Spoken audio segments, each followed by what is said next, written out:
menunjukkan kekonsistenan di dalam pikirannya Don Ditan. Nah, dan itu akan membuat orang-orang Kristen awam akan berpikir Don Ditan ini benar gitu kalau tidak ada penjelasan tentang pengajaran Yesus Kristus tentang kasih pipi. Kalau misalnya ada orang yang menampar pipi kanan kamu, kasih pipi kiri. Begini, gitu. Kita kan sudah bahas khusus itu, ya. Karena nggak bisa mempraktekkan ajaran Tuhan Yesus, maka Don Ditan mualaf. Sebenarnya gini, ajaran itu sebenarnya nggak boleh dipraktekkan sama dua hal. Satu mualaf, satu biring tinju, Pak. Saudara yang dikasihi Tuhan Yesus Kristus, malam hari ini kembali bersama dengan kami di podcast Kebenaran, mana seperti biasa kami akan berbincang-bincang atau berdiskusi tentang tema-tema kekristenan. Dan seringkali yang kami bahas adalah justru pandangan pemikiran orang-orang tentang Alkitab. Memang tentang Alkitab ini sebenarnya ada banyak pro dan kontra, begitu. Tetapi kalau bicara jumlah, sudah pasti banyak yang tidak setuju dengan keberadaan Alkitab. Sebenarnya setuju atau tidak setuju itu adalah kehendak bebas manusia. Karena kita tidak bisa paksa orang untuk mau ikut Tuhan atau tidak. Karena Tuhan sendiri tidak bisa memaksa. Tetapi seringkali ada pandangan-pandangan yang begini loh Pak Kurnia, yang sebenarnya mereka mencoba menafsirkan Alkitab dan akhirnya akibat dari pandangan tersebut justru hasil dari pemikiran itu justru memutarbalikkan fakta atau kebenaran yang ada di dalam Alkitab. Dan kami ada di sini tentu dalam rangka memberikan penjelasan atau berusaha untuk meluruskan kesesatan. Karena memang Alkitab sendiri memberitakan untuk orang-orang benar untuk tidak tenang-tenang saja saat ada kesesatan diberitakan. Tetapi buat orang yang mendengarkan, berarti termasuk saudara, adalah pilihan Anda sendiri untuk percaya atau tidak. Kami berharap penjelasan kali ini Anda bisa tonton dari awal sampai akhir, dan Anda memakai logika Anda, dan akhirnya Anda bisa menimbang apakah ini logis atau tidak. Baik, selamat malam. Ujilah segala sesuatu dan peganglah yang baik. Malam hari ini saya ditemani oleh Pak Diaken Yusias. Selamat malam, Pak Yusias. Malam, adikku. Ya, tetap semangat ya. Amin. Ada Saudara Hilman. Iya. Ini sudah beda generasi. Generasi paling bawah. Tapi otaknya canggih. Gitu ya. Meskipun Bukan robot ya Pak ya? Bukan robot. Bukan. Tapi pintar, cerdas. Karena beliau ini dididik pengetahuannya tentang Alkitab. Jadi siapa saja yang memang belajar Alkitab pasti cerdas. Saudara Hilman ini cerdas. Juga ditemani oleh Pak Gembala Kurnia. Selamat malam Pak Yus. Ya. Pak Kurnia. Hari ini beliau tetap setia mendampingi kami di sini menjadi narasumber. Yang akhirnya beliau akan mencoba membedah permasalahan hari ini sesuai dengan konstruksi Alkitab. Baik, malam hari ini kayaknya favoritnya Pak Yus. Itu lagi-lagi tentang Don Ditan. Don Ditan itu bikin satu video. Kami akan coba mengupas pernyataan Don Ditan ini. Ini judulnya lumayan menarik perhatian orang Kristen. Yesus rela disalib. Tidak rela disalib. Oh enggak, judulnya Yesus rela disalib. Tapi dia kasih tanda Tapi tanya. ada tanda tanyanya. Jadi sebenarnya cara bacanya Yesus rela disalib gitu. Apakah Yesus rela disalib? Di dalam satu video ini sebenarnya dia mencoba mengutip ajaran-ajaran Yesus Kristus, Pak. Salah satu yang paling fundamental adalah tentang penyaliban Kristus. Karena menurut beliau mengutip dari Alkitab sendiri, hebat loh dia. Dia menyerang Alkitab tidak pakai kitab lain. Dia pakai Alkitab. Rupanya beliau ini mencoba mempelajari Alkitab setiap hari, gitu loh. Jadi dia bilang nomor satu, Yesus itu sebenarnya tidak rela disalib. Karena kenapa? Waktu malam sebelum Yesus disalib, dia kan berdoa di Taman Getsemani. Yang bunyinya kira-kira itu tentang ini Pak katanya. Tentang nego. Nego, yang bunyi doanya adalah, Bapa, kalau bisa, lalukanlah cawan ini daripada aku. Kan gitu. Biarlah cawan ini berlalu. Dia nggak kutip yang itu. Oh, dia kutip yang lain. Nah, dia kutip yang, kalau bisa, biarlah cawan ini berlalu. Stop sampai di situ. Berarti kan ini sebenarnya menurut dia, Yesus itu nggak rela disalib. Karena dia nego gitu sama Tuhan. Kalau bisa, jangan pakai salib lah. Gitu ya. Kalau perlu Donitan yang disalib aja. Ini kayak tawar menawar di pasar ini kayaknya. Ini kan gantinya aja. Disalib aja gimana? Kayaknya dia nggak rela disalib. Ini kan kalau menurut pengertian dia, iman dia kan diserupakan ya. Biar Tuhan Donitan yang diserupakan. Tetapi ya ini memang sekedar pembicaraan. memang sebenarnya sejak zaman purbakala, kita bilang sejak zaman purbakala, waktu Yesus disalib sendiri sebenarnya kan ada banyak kesaksian. Waktu Yesus dikubur, ada Alkitab bilang ada banyak orang bersaksi bahwa mayatnya dicuri, kan gitu. Iya. Bahkan sampai penjaga-penjaga sekalipun itu dibayar. Kan gitu. Dan keterangan tentang kematian Yesus yang palsu itu banyak beredar. Nah, oke. Tetapi tentu Alkitab yang adalah sebagai firman Tuhan, sebagai satu-satunya firman Allah, dia tidak perlu dibela. Dia akan membela dirinya sendiri. Kan gitu. Siapa kita bela-bela Tuhan? Kan kita nggak akan pernah berhasil menjadi pengacaranya Tuhan, toh. Kalau Tuhan kita bela, namanya bukan Tuhan. Tuhan membela kita. Iya, betul. Tuhan yang bela kita. Iya. Soalnya Tuhan kalau kita ilustrasikan seorang bapak, ya kan? Bapak itu akan mengayomi anak-anaknya, kan? Masa Tuhan perlu bela? Perlu minta pembelaan dari umatnya? Nggak perlu. Jadi kalau Tuhan perlu pembelaan dari umatnya, itu bukan Tuhan yang maha kuasa. Iya, amin. Jadi Alkitab sendiri yang akan membela dirinya sendiri. Yes. Oke. Lalu kata dia, beriring dengan rentetan kisah perjalanan Yesus disalib ini, Yesus juga sebenarnya ngeyel. Jadi ya, saya bingel apa nih Yesus? Kekanak-kanakan Yesus itu di mata Donitan. Iya. Jadi kata dia gitu. Dia kan mengajar kalau ditampar pipi kanan dikasih Pipi kiri. Pipi kiri. Waktu di Mahkamah Agama kan ada prajurit tampar tuh, kan gitu. Yesus bilang, kenapa kamu tampar aku? Kan gitu. Jadi Yesus nggak rela nih pipinya ditampar. Padahal Yesus ngajar. Bukan nggak rela protes dia. Protes sama prajurit. Mampar sembarangan. Jadi memang,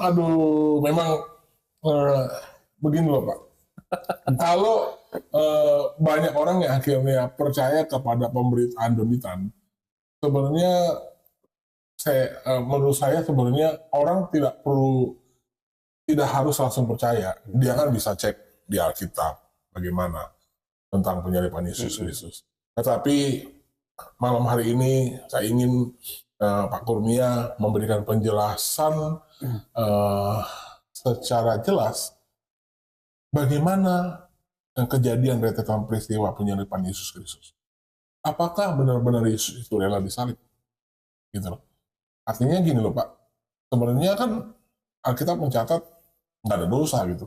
Untuk apa juga dia mati juga? Apakah nggak ada jalan lain?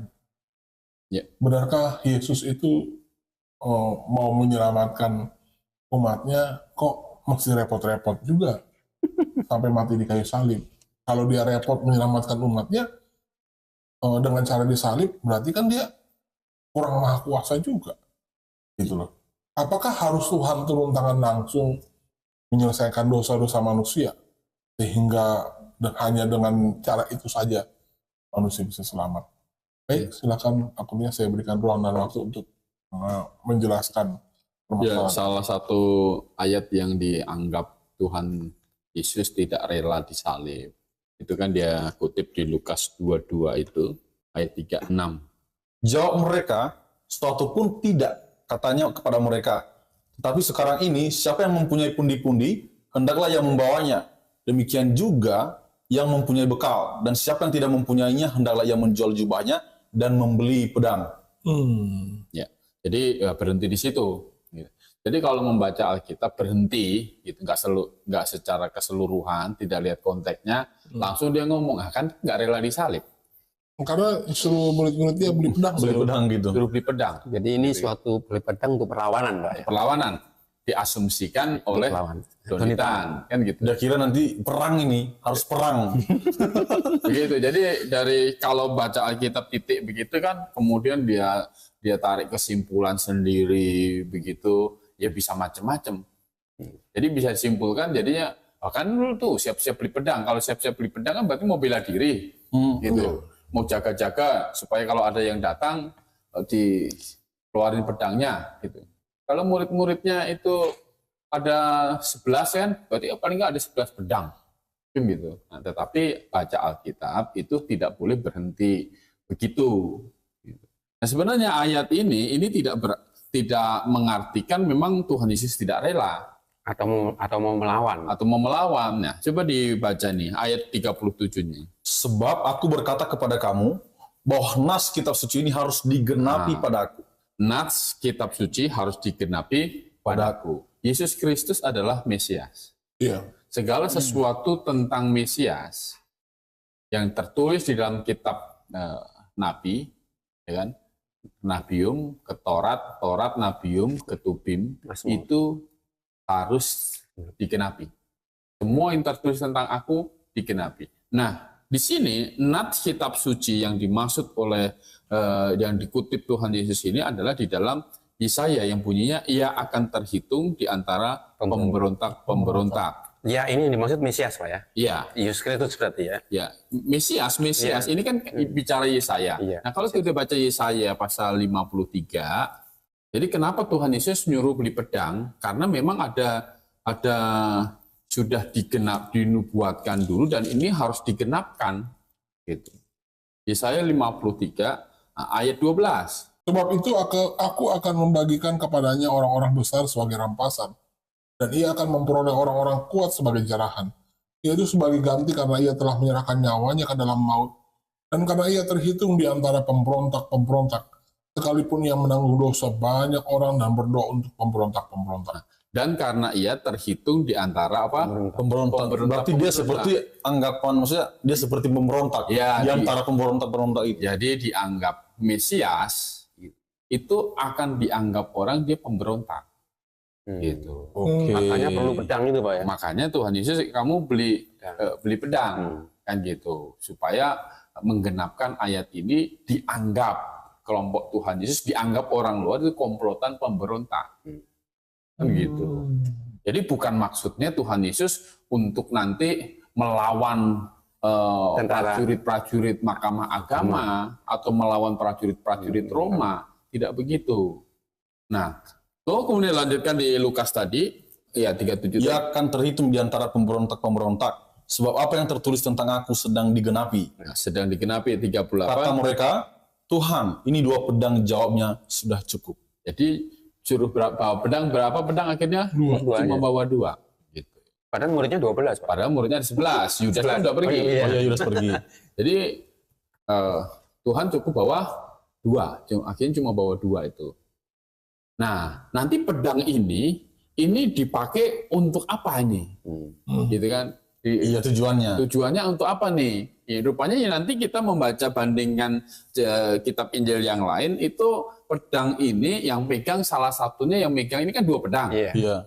Yang megang itu satunya Petrus. Lukas 22 ayat 49 sampai 51. Yang pedang tadi Ketika mereka yang bersama-sama dengan Yesus melihat apa yang akan terjadi, berkatalah mereka, Tuhan, mustikah kami menyerang mereka dengan pedang? Nah, jadi tadi kan bawa pedang 2. Iya. Gitu kan, bawa pedang 2. Jadi murid-murid itu bawa bertanya, ini harus diserang nggak? Ini kan Yudas sudah cium ini. Nah, Yudas yang ayat 48 itu, Yudas engkau menyerahkan anak manusia dengan ciuman kan gitu. Iya. Mencium.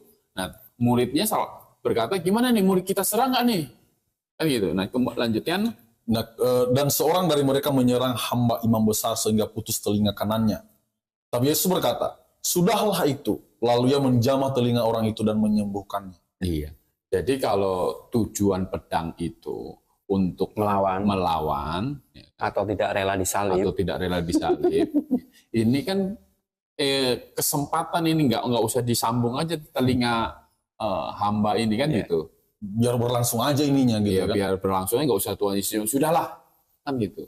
Nah ternyata Tuhan Yesus itu menjamah telinga orang yang dipotong itu disambung lagi gitu. Coba bandingkan di Yohanes pasal 18, baru kita akan tahu rangkaian cerita kitab Injil ini. Jadi kitab Injil ini melihat satu sisi itu dari berbagai sudut gitu. Jadi kan lengkap gitu. Jadi yang surat Injil ini saling melengkapi. Saling melengkapi. Gitu. Jadi jangan dipertentangkan, tapi saling melengkapi. Ya, Yohanes pasal 18 ayat 10 dan 11. Lalu Simon Petrus yang membawa pedang menghunus pedang itu, meletakkannya kepada hamba imam besar dan memutuskan telinga kanannya. Nama hamba itu Malkus. Nah, Injil Yohanes kasih nama Malkus. Yang pakai pedangnya Petrus. Yang memotongnya itu Petrus. Nah, ayat 11 itu. Kata Yesus kepada Petrus, sarungkan pedangmu itu. Bukankah aku harus minum cawan yang diberikan Bapa kepadaku? Jadi Tuhan Yesus itu bukan tidak rela.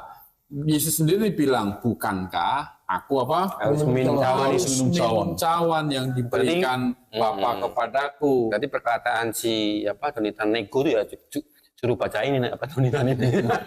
Jadi pengertian di Taman Getsemani Tuhan Yesus berdoa itu bukan pengertiannya Tuhan Yesus Nego kalau bisa jangan disalib lah gitu.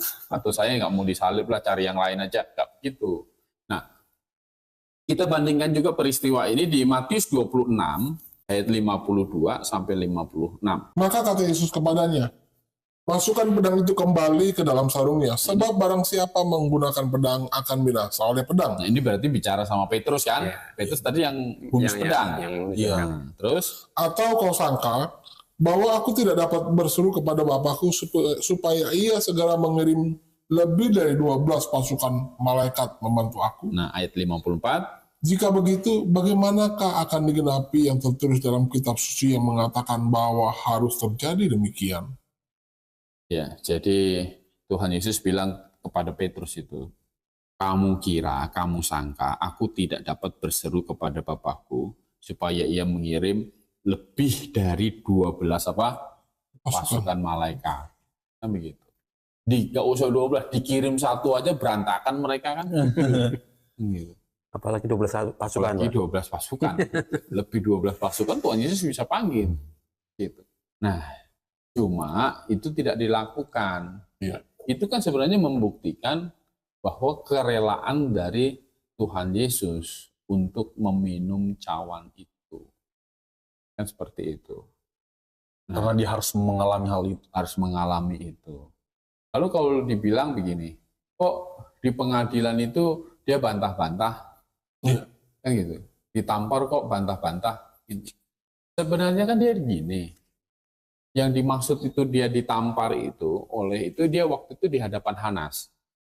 Nah, Hanas ini adalah mertua Kayafas. Jadi Hanas ini mantan dari imam besar. Pada waktu itu dia bukan imam besarnya. Imam besarnya pada waktu itu Kayafas. Cuma Hanas ini adalah mertua dari Kayafas. Jadi sebelum dihadapkan kepada Kayafas, ini Tuhan Yesus dibawa ke hadapan Hanas. Nah, di hadapan Hanas ini Tuhan Yesus ini diadili di situ.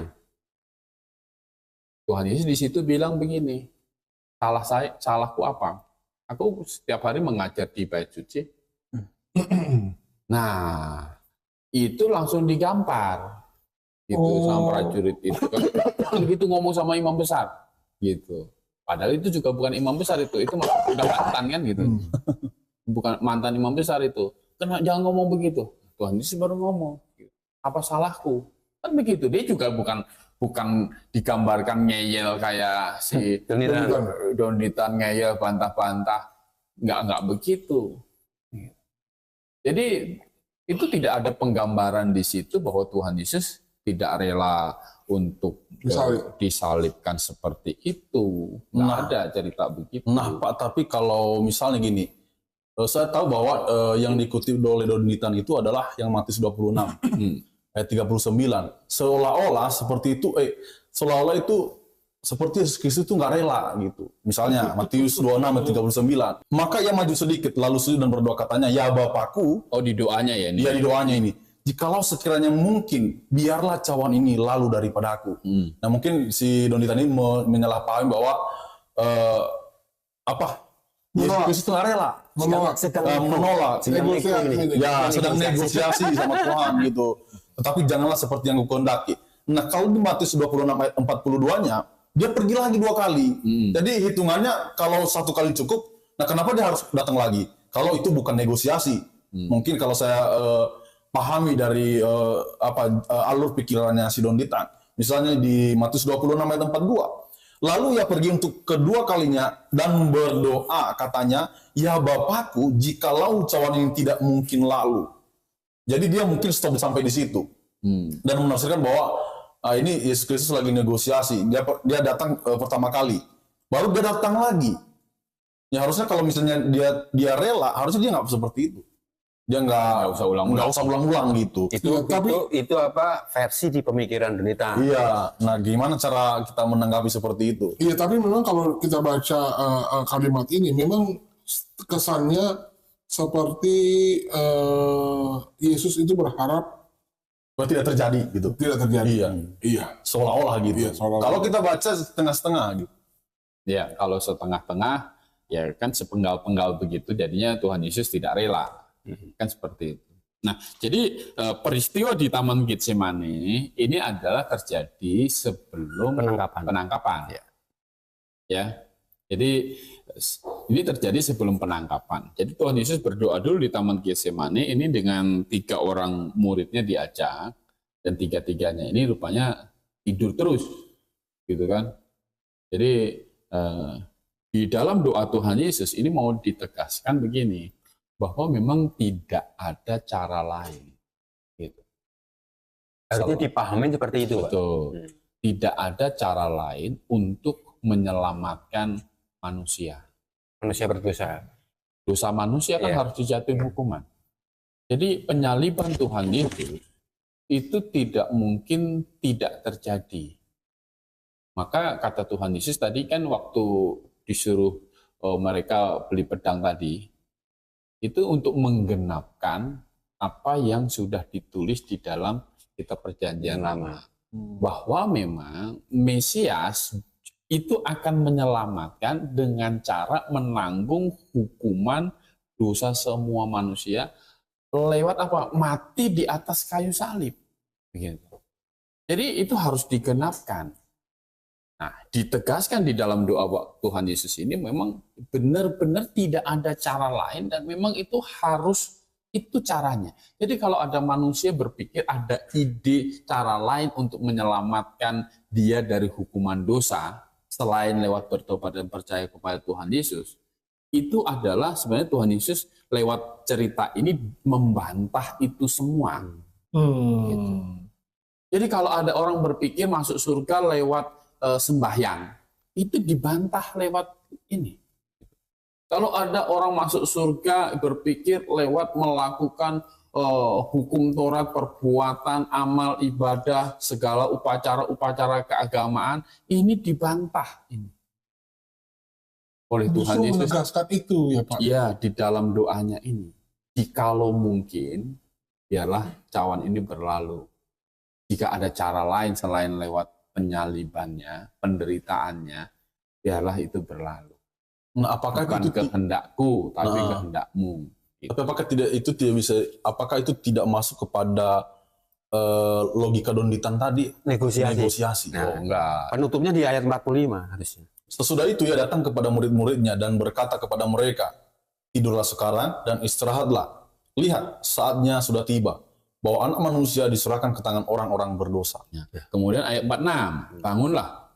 Marilah kita pergi. Dia yang menyerahkan aku sudah dekat. Nah, jadi Tuhan Yesus kalau tidak rela, ya pergi dia kan, gitu kan? Hilang aja gitu ya Pak? Hilang aja dia lari kan gitu. Sebelumnya udah berhasil meloloskan diri juga ya Pak? Iya. Tapi Tuhan Yesus malah nanti kan kita baca cerita berikutnya tentang tadi yang Petrus motong telinga Malkus tadi, malah Petrus yang berbuat begitu, suruh pedangnya itu sarungkan. Memang sang kamu saya nggak bisa panggil Malaikat. 12 pasukan malaikat. Emang kamu kira saya nggak bisa panggil malaikat buat bela saya gitu-gitu. Iya. Apa Begitu. Sang Musa nggak bisa ngilang? Ya, tetapi itu kan harus terjadi. Ya. Gitu. Karena apa? Satu-satunya cara untuk menyelamatkan manusia itu adalah lewat itu. Tuhan Yesus di Injil Yohanes itu berbicara bahwa seperti Musa meninggikan ular di padang gurun, demikian anak manusia itu harus ditinggikan. Nah, cerita di padang gurun itu kan orang Israel memberontak. Gitu. Dipatok ular tedung dan banyak yang mati. Nah, Musa bilang, Tuhan ini bagaimana caranya ini supaya mereka tidak mati semua? Kan kalau nggak disetap ini habis semua, siapa yang dibawa ke Israel? Dipatok ular semua. Kan memberontak semua bangsa kan gitu. Nah, Musa mohon-mohon. Akhirnya Tuhan bilang, buat ini tiang begitu, kemudian ular sangkutkan begitu, tinggikan ular itu. Itu melambangkan sesuatu. Itu melambangkan juru selamat yang akan mati di atas kayu salib. Karena apa? Masalahnya kok jadi lucu, Pak? Kenapa harus Ular gitu. Kan ular lambang Lambang dari iblis. Jadi kayak Ya. ini dipakai jadi lambang apotek kan. Oh iya, jadi obat gitu ya, Pak. Apotek kan ular itu melingkar. Iya. Tapi kalau apotek melingkarnya di gelas, Pak. Itu berarti ular melingkar. Ya. Jadi kenapa Pak ular? Karena posisi Tuhan Yesus di atas kayu salib itu adalah berposisi menanggung semua kutuk yang harus manusia tanggung kan begitu. Maka disebutkan dengan ular. Ular. Dia berposisi sebagai orang yang menanggung hukuman semua orang. Jadi semua dosa dia tanggung di atas kayu salib itu. Jadi seperti Musa di padang gurun itu, orang selamat itu cuma disuruh pandang saja. Gitu. Hidup gitu, Pak. Ya, jangan bikin apa-apa. Pokoknya pandang saja. Nah, ketika memandang ular itu, yang ditinggikan Musa, ular tembaga itu kan, mau dipatok bagaimanapun tidak mati. Ini menggambarkan apa? Bahwa kita diselamatkan di dalam Tuhan Yesus itu memang bukan usaha, bukan harus lakukan apa, tetapi menaruh iman bahwa kematian Yesus itu adalah kematian kita, maka kita akan diselamatkan. Sorry, Pak, ini kejadian orang Israel yang dipatok ular itu banyak itu bukan apa sih namanya? Apa sih cerita yang cerita gambaran gitu yang nggak nyata? Oh, itu nyata. Ini kejadian benar. Itu kejadian nyata. Jadi orang Israel itu diserang sama ular gitu. Ya, karena kan mereka memberontak kepada Tuhan, dihukum Tuhan. Gitu. Dan Musa, gimana nih Tuhan supaya jangan kami habiskan begitu. Nah, itu mengekspresikan bahwa orang keselamatan itu diperoleh bukan dengan usaha, tapi keselamatan itu diperoleh dengan beriman. Hanya memandang saja gitu ya. Gitu. Jangan malah kalau orang berpikir terlalu gampang masa mandang aja sembuh, nah, malah nggak mau mandang, mati dia, kan gitu, mati dia. Padahal cuma mandang, apa sih memandang kan gitu. Nah, banyak orang berpikir keselamatan di dalam Tuhan Yesus itu terlalu mudah, malah jadi nggak mau, aneh kan gitu. Pengen cari jalan Lalu sendiri. ini apa modalnya cuma iman gitu. Iya betul, Pak. Karena gini loh, Pak. Karena orang hanya di dalam kekristenan saja lah yang mengajarkan bahwa masuk surga itu pasti. Jadi kalau masuk surga itu pasti, maka saya bebas boleh bikin apa aja gitu loh. Karena kan pasti. Jadi itulah katanya orang Kristen. Coba kamu perhatikan, banyak kan orang Kristen, bahkan penyebaran agama Kristen itu disebarkan lewat cara menjajah, gitu. Karena kan Ya awalnya. udah pasti gitu selamat. Jadi lihat lah, orang Kristen banyak yang begini banyak bebas berbuat dosa karena pasti. Sebenarnya begini, ketika orang memandang Yesus di atas kayu salib itu, dosa-dosa saya sudah ditanggung oleh Yesus Kristus. Kira-kira orang yang memandang terus kepada Yesus berpikir tidak, oh kalau begitu saya akan bikin dosa banyak-banyak lah. Kan Yesus tanggung. Ada nggak berpikir begitu? Kan tidak. Justru akan berpikirnya, aduh, harusnya saya nggak bikin dosa. karena dosa saya Yesus harus menanggung begitu berat penderitaan. Kan begitu. Nah, maka orang Kristen yang benar-benar memandang kepada Yesus, dia akan menjauh dari dosa. Hidup semakin kudus, hidup untuk menyenangkan Kristus. Karena tahu pengorbanan Yesus itu sudah teramat mahal, begitu. Jadi bukan Yesus tidak rela disalib, bahkan dari awal-awalnya Tuhan Yesus itu sudah tahu tugas tujuan dia mau datang, gitu. Coba kita buka Injil Yohanes pasal 10 itu ayat 11 sampai 15. Akulah gembala yang baik. Gembala yang baik memberikan nyawanya bagi domba-dombanya. Iya. Jadi dia sudah tahu tuh, dia mau memberikan nyawanya nih. 12. Sedangkan seorang upahan yang bukan gembala, kan yang bukan pemilik domba-domba itu sendiri, ketika melihat serigala datang, meninggalkan domba-domba itu lalu lari, sehingga serigala itu menerkam dan mencerai-beraikan domba-domba itu. Ia lari karena ia seorang upahan dan tidak memperhatikan domba-domba itu. Akulah gembala yang baik dan aku mengenal domba-dombaku, dan domba-dombaku mengenal aku. Sama seperti Bapa mengenal aku dan aku mengenal Bapa, dan aku memberikan nyawaku bagi domba-dombaku. Jadi Tuhan Yesus dengan sukarela memberikan nyawanya. Dia memang sudah tahu dia memang akan memberikan nyawanya untuk domba-dombanya. Gitu. Dia bukan domba upahan. Dia domba bagi gembala yang baik bagi domba-dombanya. Dia gembala yang baik bagi kita. Dia bukan akan melarikan diri. Dia memang akan menyelamatkan, bahkan menyerahkan nyawanya bagi kita. Seperti itu. Jadi sebetulnya yang nggak rela disalib itu donitan. Nggak rela. Yesus disalib itu kan donitan. Donitan yang nggak rela. Kenapa nggak rela? Sesuai dengan imannya. Kenapa ini sangat menarik, Pak. Tapi dari pernyataan-pernyataan Donitan, kalau kita lihat tadi kan mungkin kita sudah bahas mengenai tampar pipi kanan dan beri pipi kiri. Nah, saya mau ini gitu ya, mau minta Bapak supaya bisa menjelaskan tentang sebenarnya Donitan salah dalam memahami tampar pipi kanan dan kasih pipi kiri ini. Karena dia kan berkata, kalau Yesus Kristus menolak untuk ditampar misalnya, kenapa kamu tampar aku? Dan ini akan menyerang kata-kata Yesus Kristus berkata bahwa ditampar pipi kanan kasih pipi kiri. Kenapa seolah-olah dari pernyataan Donitan itu seolah-olah Yesus Kristus tidak konsisten dengan pengajaran di mana ya harusnya kalau diajarkan bahwa hei kamu, kalau misalnya ada orang yang menampar pipi kanan kamu kasihlah pipi kiri kamu. Nah, kenapa kalau kejadian itu diperhadapkan kepada Yesus Kristus, dia berkata bahwa kenapa kamu menampar aku gitu. Nah, seolah-olah ini kan sesuatu yang kontradiksi. Ya kan?